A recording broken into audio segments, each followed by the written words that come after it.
Одбележувањето на европските јазици има за цел токму да ја подигне свеста кај граѓаните за изучување на дополнителен странски јазик, а утрово гостин на оваа тема е професор Милан Дамјановски од Филолошкиот факултет при Универзитетот Свети Кирил и Методи во Скопје. Професоре, добре дојдовте во Македонија наутро. Кажете ни зошто овој ден е важен, особено за нас како држава која се стреми за влез во Европската унија. Благодарам на поканата и драго ми е дека македонската радиотелевизија како национален сервис и како една од институциите која се грижи за нашиот јазик и за нашата култура го обележува овој ден. Овој ден е важен затоа што укажува на важноста на јазиците, на мултикултурноста на Европа, но исто така мора да напоменеме дека тоа е една од првите проекти на Советот на Европа и на Европската унија од 21 век, каде што е организиран овој ден за да се укаже на големиот број на јазици во Европа, но и важноста на јазиците за минување на сите обществени, политички, економски предизвици со кои се соочува, а тоа ние како Македонија како кандидат членка за членство во Европската унија мора тоа да го секогаш да го има на предвид, бидејќи нашиот јазик е личната карта со која ќе влеземе во Европа, но мора да ги знаеме и другите јазици за да можеме на исто рамниште да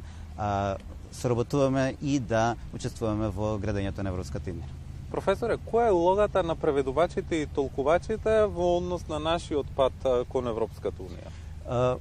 Преведувачите и толкувачите се едни од основите на Европската унија, бидејќи без нив нема да може тоа семејство на јазици да се разбере, а улогата во целиот овој процес во текот на сите овие 20 и неколку години е огромна, бидејќи преведувачите се тие кои ги преведуваат европското законодавство, толкувачите се тие кои ги помагаат да се водат сите преговори и тоа што е важно дека кога ќе влеземе во Европската унија ќе има посебна одел, тоест така наречена кабина за македонскиот јазик, каде што во сите европски институции при што нашите представници ќе може да говорат на својот јазик, да го промовираат. Нашиот Филолошкиот факултет Блаже Коневски организира постдипломски студии за конференциско толкување кои ги подготвува овие идни толкувачи во соработка со Европската унија. Сега се баш уписите на 1 октомври би поканал сите кои се заинтересирани да дојдат, а морам да напоменам дека и оваа година имаше акредитацијски тест за македонскиот јазик за идните преведувачи, за идните толкувачи во рамките на Европската институција. Колку активни јазици имаме во Европа и каде е местото на македонскиот јазик? Во Европа има повеќе од 200 активни јазици, се разбира 24 се официјални јазици на Европската унија, но македонскиот јазик е дел и секогаш бил дел од европското семејство и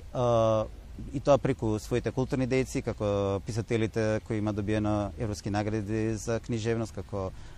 Петар Андоновски, Лидија Димковска, Гоце Смилевски, и преку нашите, се разбира, представници, но и во рамките на големиот број на академски, истражувачки научни проекти во кои учествуваат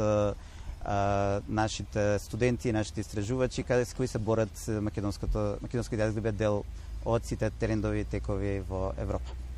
Последното истражување на Евростат за јазичните вештини на европските граѓани покажува дека во Македонија повеќе од 1/3 од испитаниците, односно 31,7%, не зборуваат странски јазик, а само 9,7% зборуваат 3 или повеќе јазици. Според вас, на што се должи овој низок степен на познавање на странски јазик во нашата држава? Тоа мора да запомнете дека тоа е само моментален тренд, бидејќи секогаш кога Македонија била дел на поголема заедница, дали била тоа Отоманската империја, дали била Југославија, кај нас се говореле повеќе, сите сме знаеле повеќе од 2-3 јазика, дали јазиците на заедниците и исто така светските јазици. За жал, последните 35 години тоа се должи на нашата релативна затвореност, економска ситуација и лажната доминација на, иако јас сум професор по англискиот јазик, но чувството дека се познава англискиот јазик и нема потреба да се изучуваат другите јазици и за жал и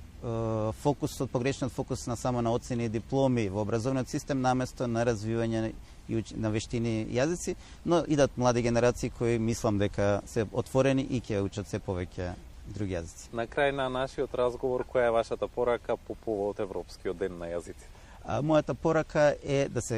да бидеме отворени кон сите други јазици, да го негуваме македонскиот јазик и да разбереме дека нели, како што велат, јазикот е богатство и мораме да познаваме другите јазици, дали се тоа особено европските јазици, за да напредуваме